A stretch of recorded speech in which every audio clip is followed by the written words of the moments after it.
oyes? Por aquí.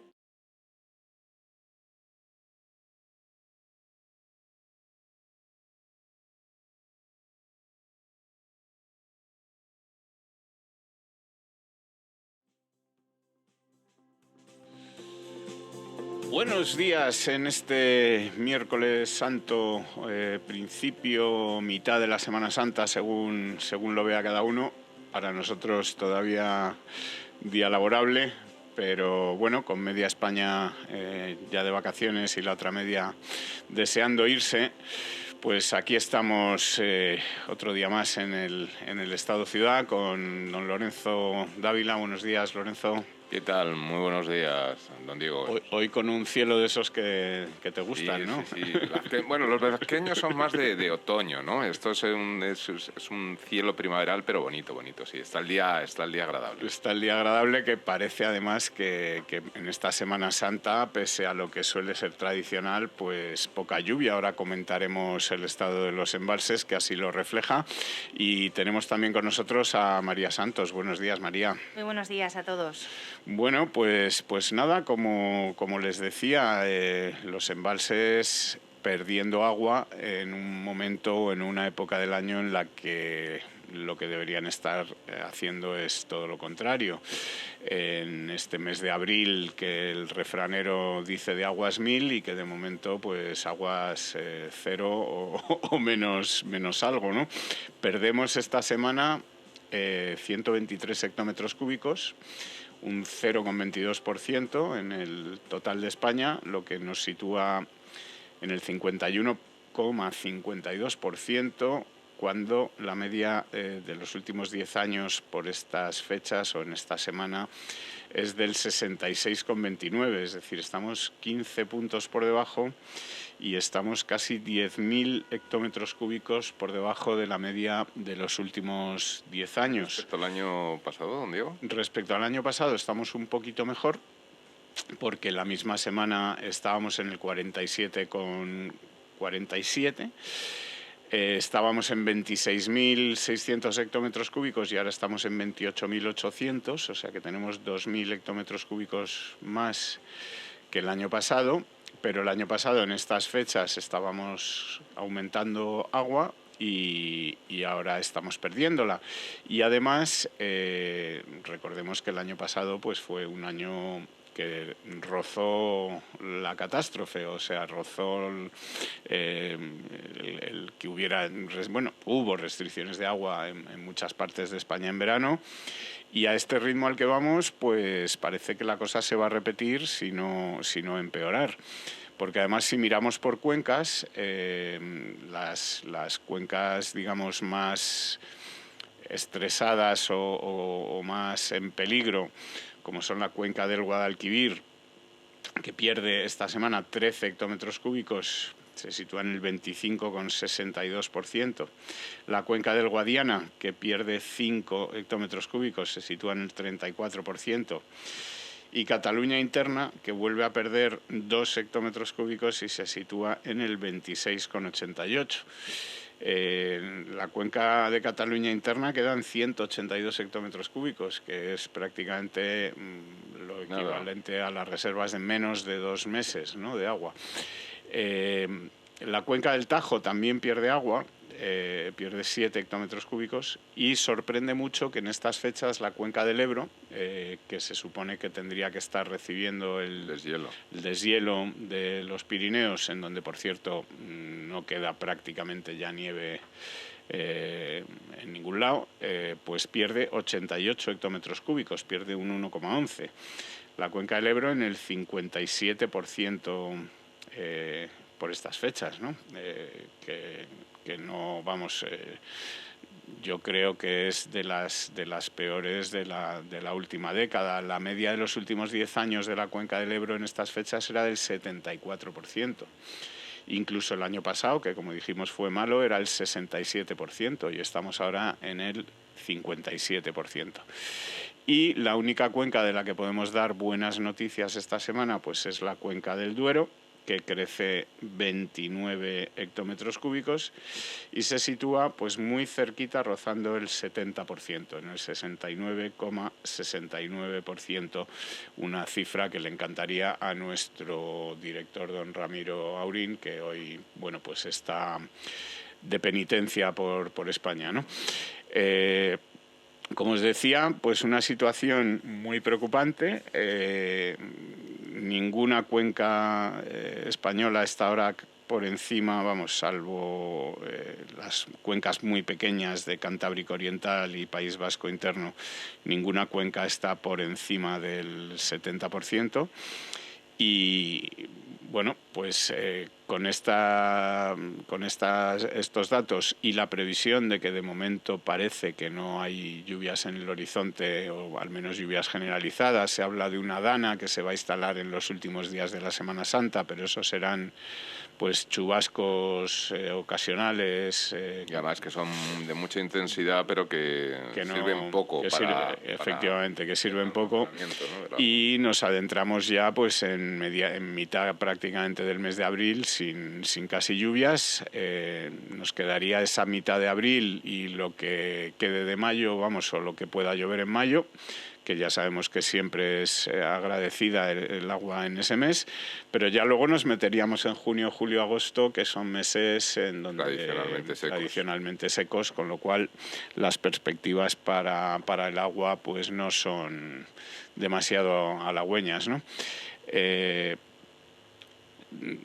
Estamos en esta situación, estamos viendo además que seguimos sin proyectar o sin pensar en formas de repartir ese agua, de hacer infraestructuras, de hacer más esfuerzos en recuperación de aguas residuales, en mejorar las infraestructuras para que o mantenerlas para evitar pérdidas de agua que son, bueno, pues en este estado de la situación, pues pérdidas gravísimas, porque tenemos que empezar a mirar ya prácticamente cada gota de agua, y en una situación en la que, bueno, pues el Gobierno lo que parece es que fía todo a reducir el consumo y a poner una vela a la Virgen, ¿no?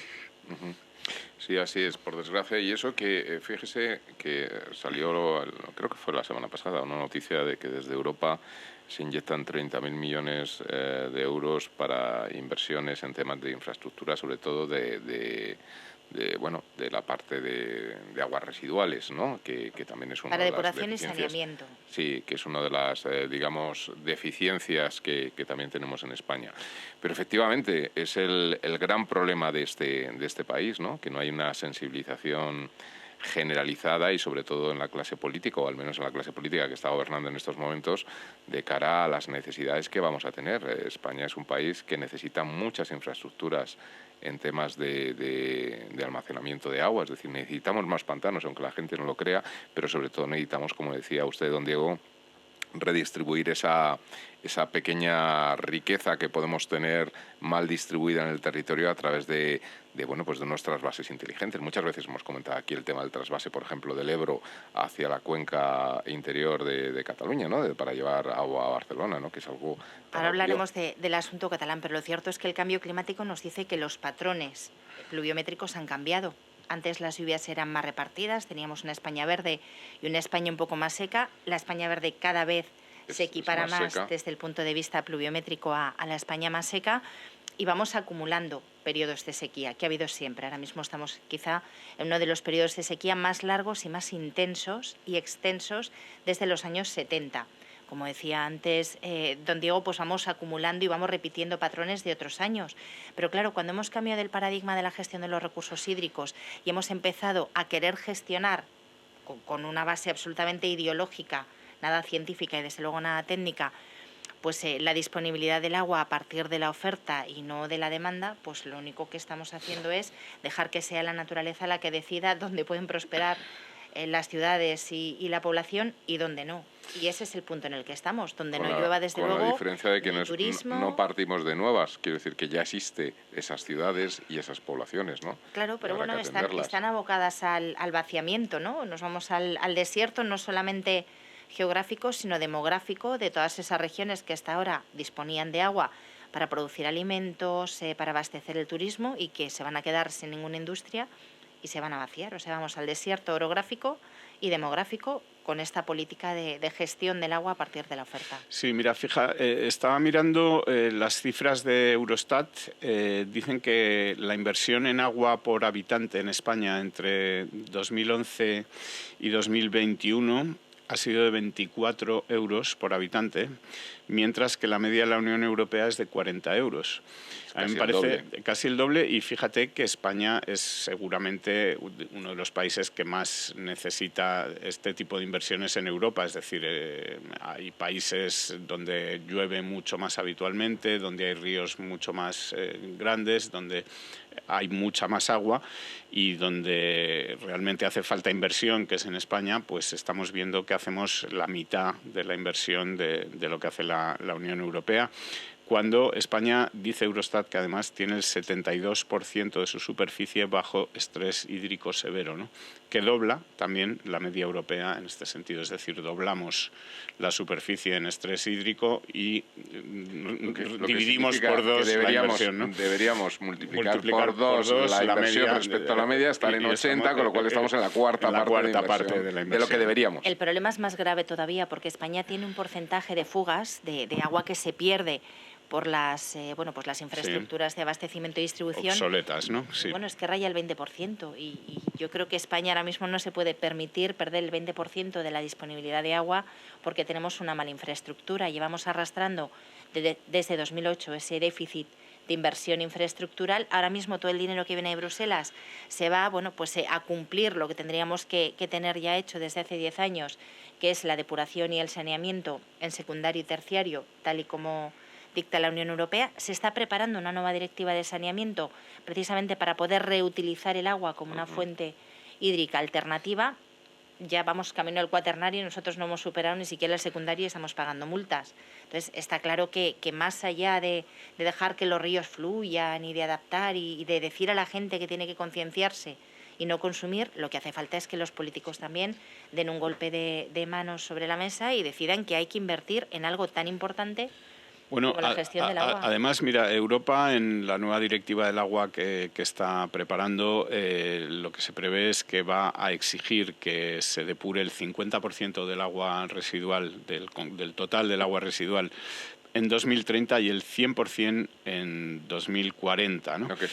Quiere decir que se recircule.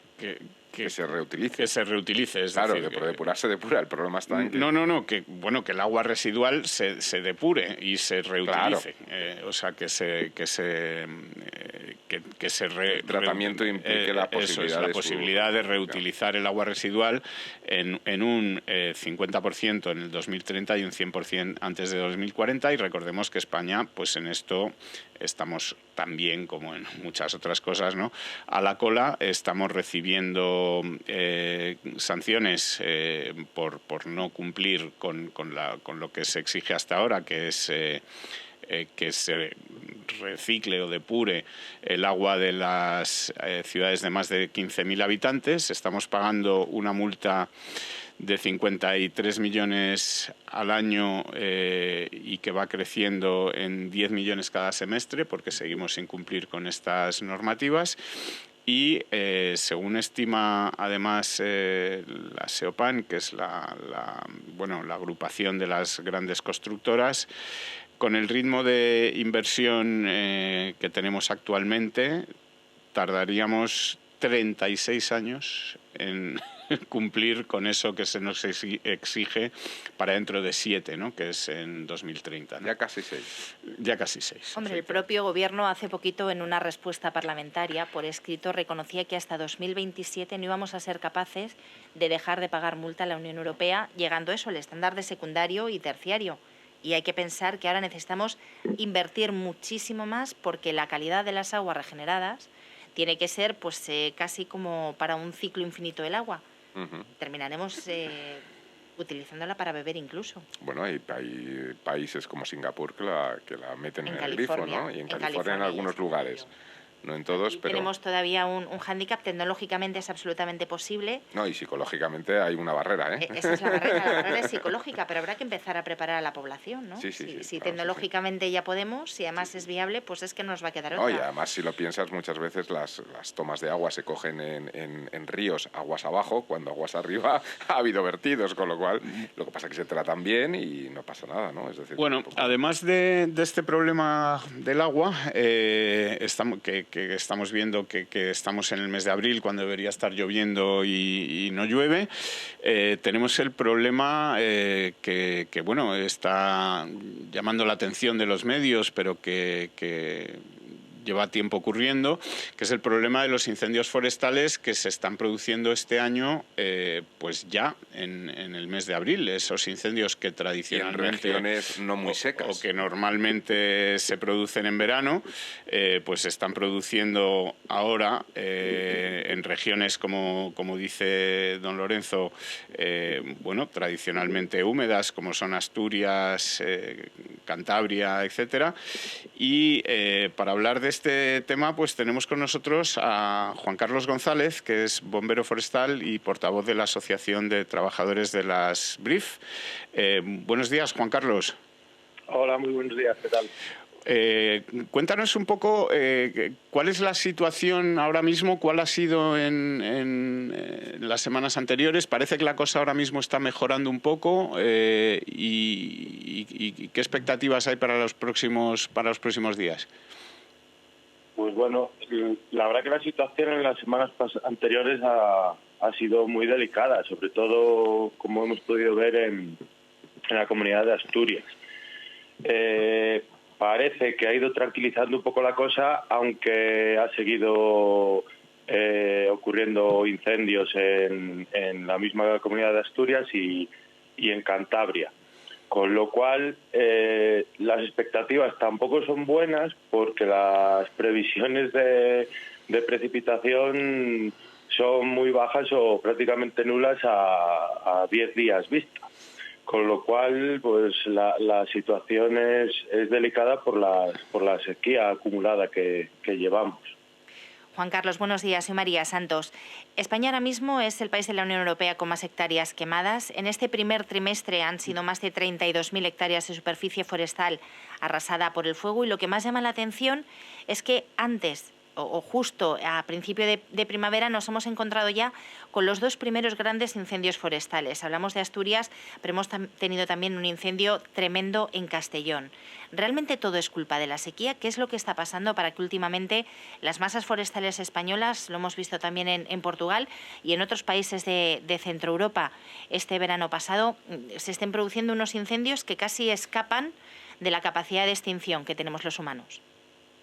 A ver, lo realmente llamativo es la magnitud de los incendios en las fechas en las que nos encontramos, porque tradicionalmente, sobre todo en el noroeste, los meses de febrero, marzo, abril han sido de incendios. Lo que pasa que no alcanzaban la magnitud que han alcanzado este año y el pasado, que hay que recordar que ya el año pasado, en enero, a finales de enero, hubo un gran incendio forestal ya, o varios incendios forestales grandes en la provincia de Zamora.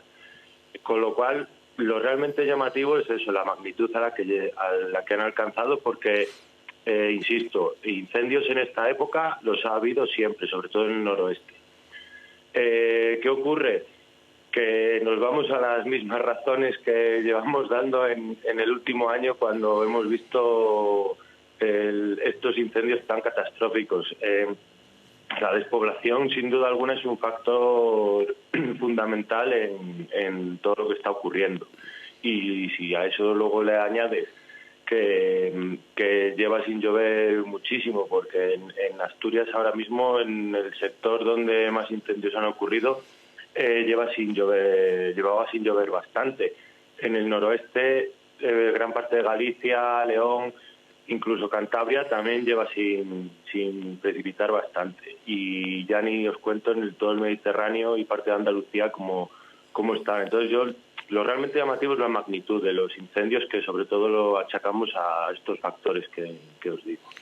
Juan Carlos, vosotros que estáis en el monte y os encontráis, ¿no?, pues con esa matorralización del paisaje peninsular, ¿realmente creéis que está fallando algo en la gestión forestal nacional? Quizá porque se ha cedido la competencia a las comunidades autónomas y cada uno en función de sus recursos hace más o menos y nunca es suficiente. Bueno, la verdad que nunca es suficiente todo lo que se ponga para tratar la masa forestal. Tenemos muchísimas hectáreas en la península que probablemente son inabarcables. Pero de todas estas situaciones que hemos vivido ya el año 22 y lo que estamos viendo este año, que por cierto, como apuntabais, la EMET ha sacado un dato que es realmente impresionante, y es que llevamos quemadas más de 40.000 hectáreas ya en este primer trimestre. Algo que tenía que ocurrir a finales de mayo, que es lo habitual, que ese número de hectáreas sean las que estén quemadas a finales de julio, con lo cual son datos ya muy llamativos. Desde luego que sobre la política forestal llevamos avisando ya muchos años, desde el colectivo de bomberos forestales, que se debe repensar muy mucho cómo tratar las masas forestales y cómo crear discontinuidades o zonas donde luego los efectivos de extinción nos podamos ayudar para atajar estos incendios. Pero hay una cosa muy clara, que hay que cambiar la política rural, la cual pues en los últimos años nos ha llevado a que los pueblos estén vacíos, que no se haga uso de los bienes que te da la naturaleza y el monte, algo que antes no ocurría y que es factor fundamental, insisto, en que ocurran estos grandes incendios y lo que estamos viendo en los últimos tiempos. Juan Carlos, además de todo esto, se hablaba, se ha hablado mucho en los medios de que los incendios son provocados, que son provocados por ganaderos, que lo que quieren es, limpiar con el fuego el bosque para tener pastos. ¿En qué medida crees que esto también es causante de tal cantidad de incendios en estos días? Creo que criminalizar al sector de los ganaderos en cuanto a los incendios no es lo más correcto. De hecho, en Asturias son los ganaderos los que no sé qué ha hecho con el teléfono. Los pueblos nos han estado ayudando a extinguir en la medida de lo posible y de lo que nos dejaban las condiciones meteorológicas. Perdona, Juan Carlos, te escuchamos muy mal. No sé si has hecho algo con el teléfono, te has movido. No. Bueno, en todo caso, aguántanos un momento, que vamos a pasar a publicidad y enseguida volvemos contigo. A ver si cuando volvamos te escuchamos mejor.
El Estado Ciudad, Capital Radio, el Estado Ciudad.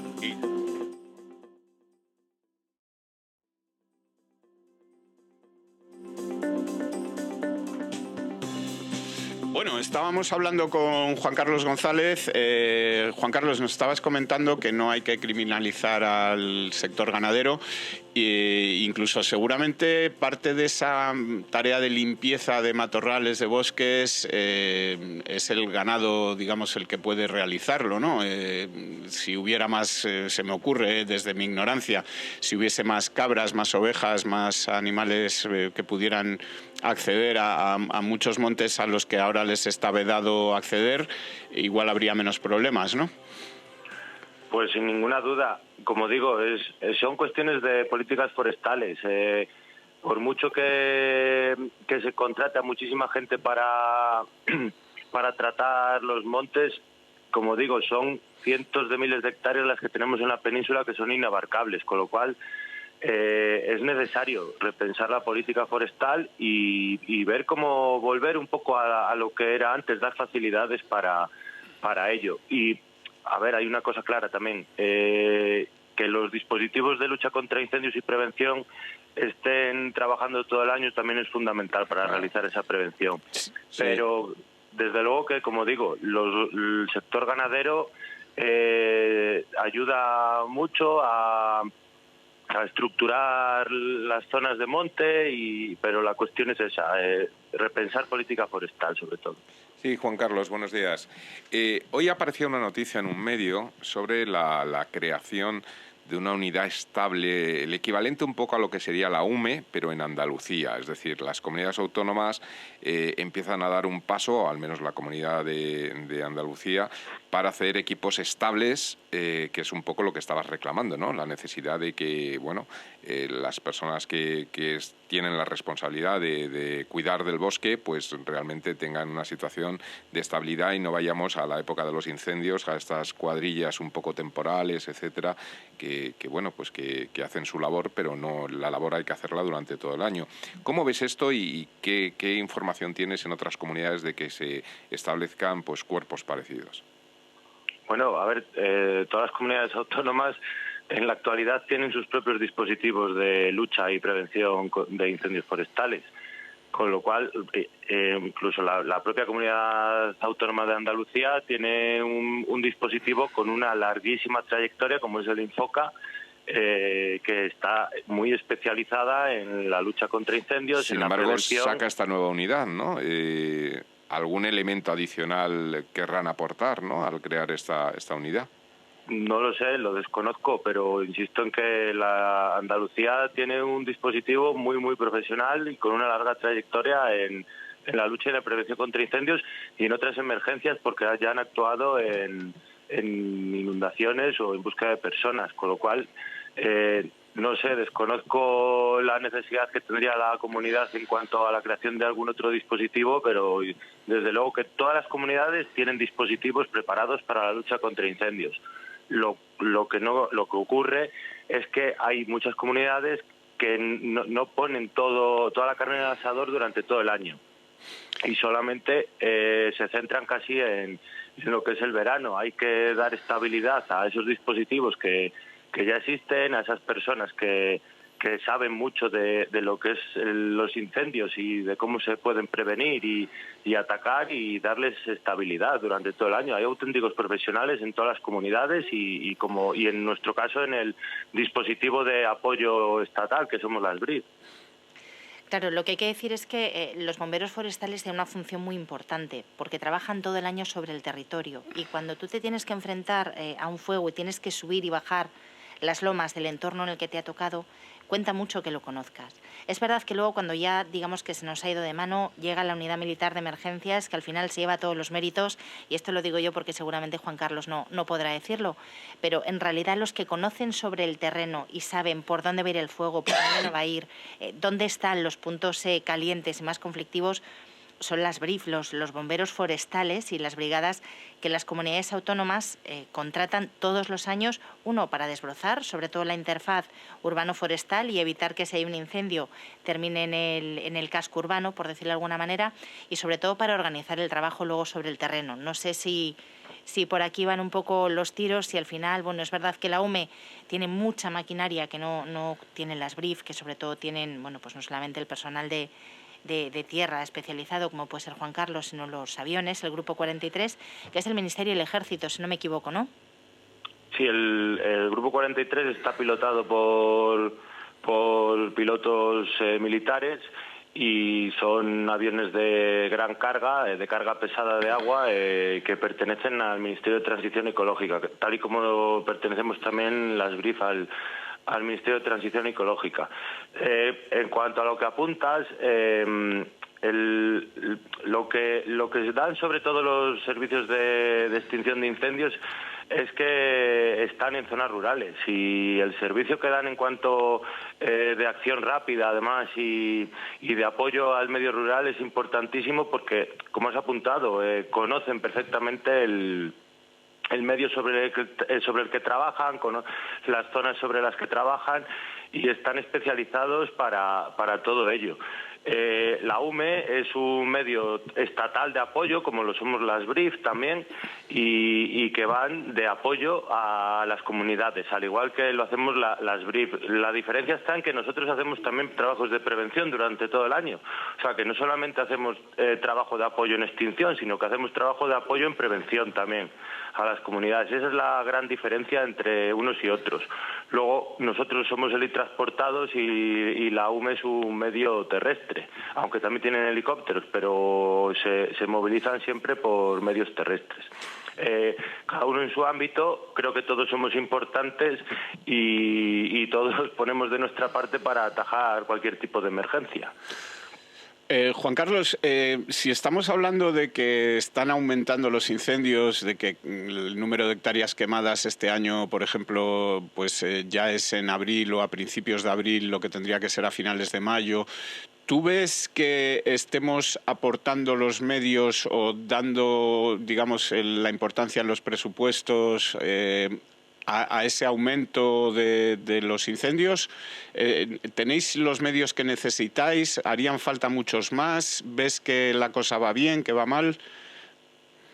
Bueno, es buena pregunta. La verdad que, como he dicho, nunca es suficiente todo lo que se aporte en la lucha contra los incendios y más hacia los tipos de incendio que vamos. Se necesita profesionalizar mucho más el sector porque, a pesar de, por lo menos en el caso de las BRIF, de la trayectoria que tenemos ya de más de 30 años, seguimos teniendo algunas carencias, sobre todo formativas en algunos aspectos, en el trabajo interfaz urbano, que es en lo que más nos encontramos ahora mismo, ya que los incendios afectan cada vez más a las poblaciones.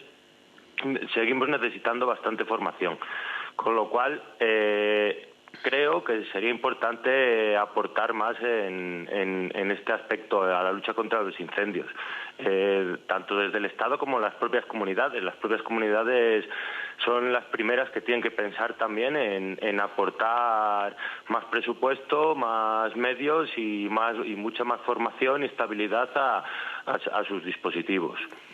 Yo, por redundar un poco y totalmente alineada, ¿no?, con lo que nos está contando Juan Carlos, hay un inspector que nos dice que apagar los incendios nos cuesta 19.000 euros por hectárea. Sin embargo, las actuaciones preventivas nos cuestan en torno a 2.000 euros por hectárea. Y todo es cuestión de inversión, pero a la larga donde tenemos más retorno es en esa actuación preventiva. Entonces yo creo que efectivamente la gestión de los incendios tiene que pasar de la reactividad que tenemos ahora y empezar a prevenir y a invertir en esa gestión forestal, retirando todo el combustible que está ahí acumulado y que luego en el verano, bueno, ya estamos viendo, no en el verano, sino al inicio de la primavera, pues hace que los incendios sean inabarcables para nosotros. Esa es la cuestión principal, lo has apuntado muy bien. siempre se centran, la mayoría de los presupuestos se centran en la extinción, y creo que hay que ir pensando ya muy mucho que todos los medios, o la mayor parte de los medios, se deben de centrar ya no solo en la extinción, sino en la prevención, y eso es algo clave para que se tenga que mantener a los medios de extinción durante todo el año. Está claro que hay que pensar mucho, no centrar todos los presupuestos en la extinción, y destinar bastante más a la prevención, y pensando aún más que es que la estacionalidad de los incendios se ha acabado. Sí. O sea, se ha acabado ya del todo. O sea, podemos ver que puede haber incendios en enero, abril, durante todo el año, con lo cual hay que pensar esto muy mucho, repensarlo, y cambiar la política forestal y la visión que tenemos sobre los incendios también. Bueno, Juan Carlos, no sé si quieres decirnos algo más, contarnos o hacer alguna petición de qué es lo que necesitaríais, aunque creo que ya está más o menos explicado. No, y seguir intentando concienciar a la gente de la emergencia a la que nos estamos enfrentando y hacia lo que vamos, y bueno, pues que las cosas están cambiando mucho, muy rápido, aunque ya lo veníamos avisando desde hace muchos años que esto iba a ocurrir. Habíamos tenido avisos ya en muchos otros lugares no tan lejanos como ha podido ser Portugal, y ahora ya lo tenemos aquí. Entonces, que hay que pensar mucho en preservar y respetar a la naturaleza, y bueno, pues que esto ha cambiado mucho ya. Muy bien, Juan Carlos. Oye, pues te agradecemos mucho tu tiempo, te agradecemos sobre todo tu trabajo y el trabajo de las BRIF, y mucho ánimo, porque parece que vais a tener tarea en los próximos meses, ¿no? Pues sí, la verdad que pensamos que el año 2022 había sido el peor, pero lamentablemente, de seguir así las cosas, este año 2023 lleva camino todavía de superarlo. O sea, teníamos años tranquilos, pero parece ser que la tónica va a cambiar, y cada vez tendremos menos años tranquilos en cuanto a incendios, y mucho más desastrosos como los que hemos podido ver últimamente. Bueno, Juan Carlos, pues te repito, muchísimas gracias por tu tiempo y sobre todo por la labor que hacéis para, bueno, pues combatir este problema que parece que se está agravando, y esperemos que alguien en algún sitio empiece a pensar que hay que poner medios y hay que poner soluciones distintas para obtener resultados distintos, ¿no? Sí, así es, sobre todo eso. Muy bien. Vale. Pues muchísimas gracias, Juan Carlos. Un saludo. Nada, muchísimas gracias a vosotros. Un saludo.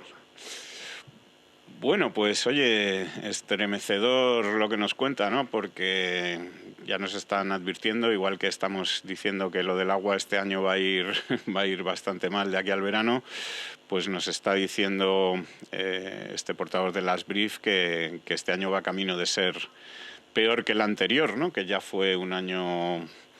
Claro, aplicamos políticas tan conservacionistas con el medio natural que, bueno, pues al final todo el trabajo, como él nos decía, que hacía la ganadería, ¿no? Al final los rebaños que tenemos trashumantes y los rebaños que tenemos en extensivo son los grandes desbrozadores de un monte que ya no se gestiona, y ese abandono de la gestión forestal es el que hace que después haya tantísimo combustible en los montes. No se hacen limpias porque prohíben hacer cortas de árboles. Tú mencionas políticas conservacionistas. Yo creo que quiero decir, el término no es el adecuado.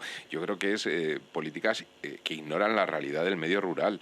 No es una cuestión de conservacionismo. Ellos se definen a sí mismos conservacionistas. Sí, pero tú tienes un parque natural. Entiendo que conservar un entorno implica ver los equilibrios y cómo efectivamente también la acción humana forma parte del entorno, y cómo se ha hecho tradicionalmente y se ha recuperado, se ha salvado, se ha mantenido los entornos rurales históricamente. Yo creo que eso es parte también de ese conservacionismo. Y ya no solo que por no el entendido, entorno, ¿no? por el entorno rural, sino por la propia naturaleza. No, o sea, no, en el la monte naturaleza, de si toda ocurre la lo vida mismo con se ha la caza, clareado, ¿no? porque es que si no, no crecen los árboles ni crecen las plantas.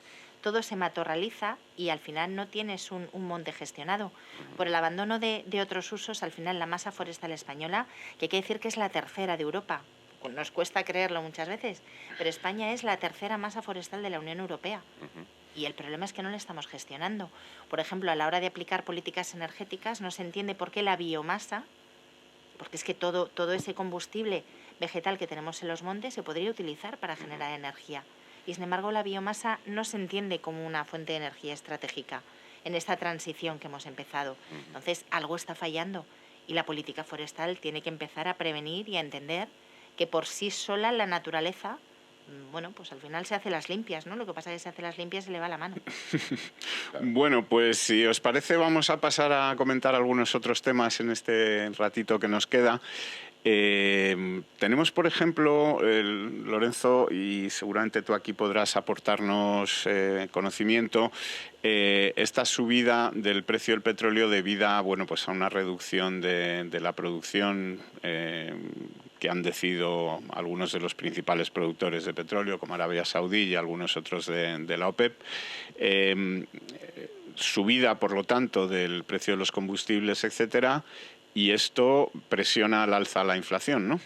Bueno, pues en principio todo parece indicar que si se sostiene, porque al final todos estos cárteles, pues al final puede haber elementos, digamos, que no siguen el proceso, ¿no? Otros jugadores, otros players que no sigan el proceso y hagan que el impacto de estos acuerdos pues llegue a nada, ¿no? Pero si se sostiene... De momento un 8% de subida, claro, ¿no? Y realmente se sostiene en el tiempo esta subida de petróleo, pues lógicamente esto tiene unas implicaciones prácticamente directas con la subida de los precios del transporte y de todo aquello que necesite energía.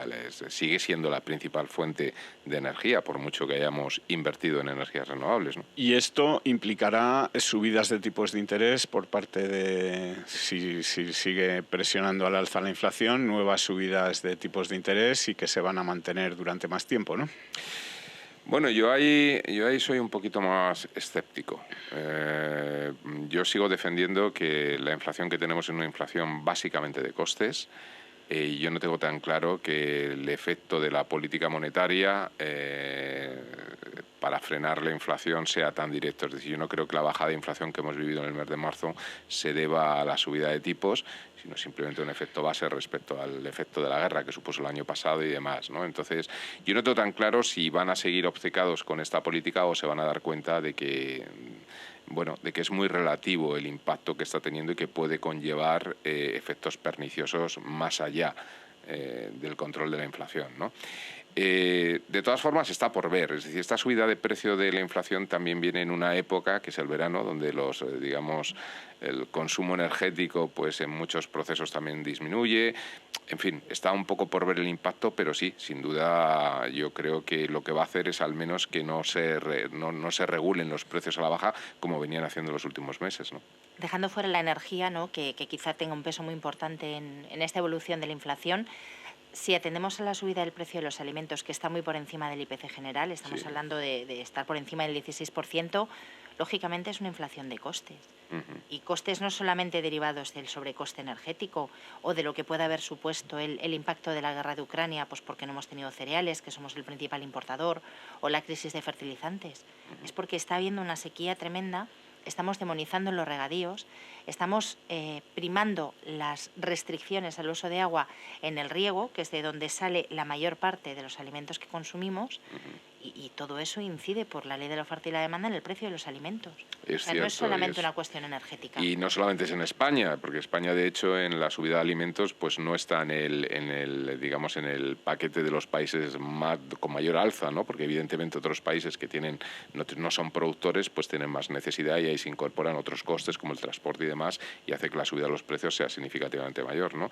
Pero es cierto, es decir, son muchos los factores y hay elementos que estábamos hablando antes, como lo que tú comentabas, ¿no? De una incorrecta política de gestión a largo plazo del agua y de tener en cuenta todo este mundo, este sector agrario, pues lleva a un proceso en cadena, porque la subida del grano implica subida de la carne, porque los animales comen grano, etcétera, etcétera, etcétera, ¿no? En fin, es un tema que la subida de tipos de interés lo único que va a provocar es incrementar más los costes de estos productores y puede hacer que muchos muchos de ellos pues directamente salgan del mercado, y si salen del mercado se estrecha más la oferta y los precios seguirán subiendo, ¿no? Porque bueno, la posibilidad de importar también tiene límites. Bueno, otra de las noticias que hemos visto estos días que puede ser importante y que también en cierto modo puede afectar a la inflación es la reforma de la tarifa regulada de la luz que está preparando el Ministerio de Transición Ecológica. Que tiene ya un proyecto de Real Decreto que al parecer ha enviado al Consejo de Estado y con el que pretende desligar, digamos, el precio de venta al pequeño consumidor, el conocido como PVPC, que es el precio, digamos, del mercado regulado. Desligar este precio del pool diario, ¿no? Del precio diario de la energía, que era una de las cosas a las que se achacaba, sobre todo la volatilidad de este precio de la energía, de este precio del PVPC, y que ahora se plantea cambiar por una nueva metodología basada en una especie de cesta de productos a plazo, el 25% inicialmente, y del mercado diario, una mezcla, ¿no? Hacer un mix. Según están diciendo los analistas, o los que saben de esto, que no es fácil saber de esto porque es bastante complicado, solo funcionaría, o esto funcionará, si los futuros son más bajos que el precio del spot, pero en el momento en el que los futuros sean más altos que el precio del spot, lo que hará es que subirá el PVPC en vez de bajar. Pues habrá que ver cómo es exactamente la fórmula, ¿no? Con la que quieren elaborar. Todo lo que sea tocar precios, en principio va a traer más problemas que soluciones, ¿no? Porque los mercados pues son la manera de fijar. Lo hemos visto incluso en los alimentos, ¿no? Zonas donde han intervenido precios en países en la Unión Europea, no hay que sea Venezuela ni nada, pues lo que han hecho ha sido provocar carestía de esos productos e incrementar al final los precios de otros productos porque se transmitían costes al lado, ¿no? Entonces, habría que ver cómo se articula esta fórmula, pero sí que me gustaría recordarte que los futuros, por definición, siempre deberían estar, es verdad que hay momentos en los que el futuro se va por debajo del precio spot, pero debería estar por encima del spot, porque el futuro no es más que el valor del spot capitalizado al periodo que sea, ¿no? Es cierto que las tensiones del mercado puede llevar a que digamos, en momentos concretos se dé la vuelta, ¿no? Esto, por ejemplo, en el mercado de petróleo, donde ocurre mucho por situaciones geopolíticas, pues tiene su propio nombre, ¿no? Que es el contango y el vanguardation, que son las dos situaciones en las que cambia el mercado y digamos que los especuladores pues hacen mucho dinero operando en corto en mercados precisamente cuando esto ocurre. Por lo tanto, si tú dices que han transmitido que cuando el futuro está por encima del spot, lo que haría sería perjudicar el precio, pues claro. Entiendo que es porque esa fórmula lo único que está haciendo es una especie de, entre comillas, como cuando se hacen políticas de rentas, ¿no? De decir, para que no haya inflación, vamos a que los salarios no suban lo de la inflación, sino vamos a distribuirlo en el tiempo, en 4 o 5 años. No te preocupes, en 5 años vista yo te mantengo el poder adquisitivo, pero no me presiones ahora a los precios. Claro, si hacen esto y lo que dicen, bueno, pues el precio se va a fijar con el spot un 25%, con el precio futuro no sé qué, otro tanto, con otro tanto y tal. De forma que, bueno, lo trasladamos y en momentos de tensión muy a corto plazo, cuando el spot sube mucho, pues evidentemente está frenando, es decir, está evitando volatilidad. Pero en una situación normal de mercado lo que va a hacer es que el precio esté por encima de lo que estaba hasta ahora, claro. Sí, a ver, lo que están comentando incluso es que el decreto estaba preparado, pero estaban esperando a que bajaran los futuros para lanzarlo. En todo caso, tranquilidad de momento, porque en todo caso hasta 2024, por mucho que esto se apruebe ya, no podría entrar en vigor y no estará operativo. Y a lo mejor, en 2024 pues hay otro titular en el Ministerio de Transición Ecológica, o ni siquiera se llama así, y las cosas pueden cambiar. De todas formas, a ver, si es así como se plantea y por la crítica de que sube, esto lo que haría sería estabilizar, es decir, evitar volatilidad en los precios. Correcto. Pero es a costa en el fondo es pagar, siempre que se evita la volatilidad, siempre que evitas riesgos porque pagas una prima por riesgo. Entonces lo que estás haciendo es subir un poco el precio para que no haya a la volatilidad situación actual, que es como decir, me aseguro. Sí. Entonces, bueno, a lo mejor lo que habría que ver es alternativas de compañías de seguro que aseguren el precio de la tarifa de la luz y diga, oye, paguemos una prima y yo le pago el sobreprecio. Sí, porque además, mira, como tú comentabas, el precio de mercado, que sería el precio, digamos, spot, el precio que se está pagando ahora, lo que está produciendo es que ahora mismo, por ejemplo, el autoconsumo, como el precio es tan caro, pues se ve fomentado, ¿no? Y el autoconsumo ha crecido en el último año un 108%, y ha hecho descender la demanda eléctrica un 4,6%. En este momento tenemos ya 5.249 megavatios de autoconsumo instalados en España. Es una central nuclear grande. Exactamente, y se espera que el año que viene podría aumentar en otros 3.000 megavatios, solamente el año que viene, ¿no? O sea que digamos que el hecho de que el precio de la electricidad suba tiene también bueno, pues estas contrapartidas favorables, ¿no? Claro, se generan incentivos para eso es un poco lo que siempre hacen los precios. Es decir, cuando suben los precios puede ser muy negativo, pero a corto plazo, pero lo que hace es que los mercados se adapten, se cambien productos unos por otros o salgan nuevas tecnologías, es decir, que esa es la ventaja del mercado como fijador de precios. Bueno, y por comentar la última noticia, que yo creo que ha sido portada de muchos periódicos, sobre todo los económicos, pues comentábamos con el tema de Ferrovial, que las empresas buscan entornos seguros y amigables y que cuando no los encuentran se van. Iberdrola, pues parece que ha decidido vender sus activos de generación, o al menos el 80% de sus activos de generación en México. Ha salido despavorido. Bueno, pues seguramente por circunstancias en las que no ve que eso sea un entorno favorable o amigable, ¿no? O seguro. Especialmente con el cabeza de cartel, ¿no? AMLO. AMLO. Nuestro amigo AMLO. Pues cuando las barbas de tu vecino veas pelar, Ya. con las tuyas a remojar, que aquí muy amigables con los empresarios tampoco estamos siendo.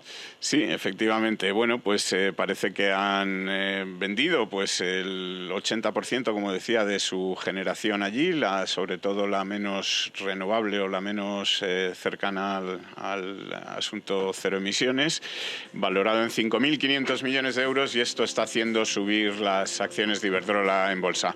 Bueno, y hasta aquí hemos llegado. Muy buena Semana Santa a todos, que procesionen, que tengan su pasión y su fiesta, y nos vemos aquí a la vuelta el miércoles que viene. Hasta luego. Muy buenos días.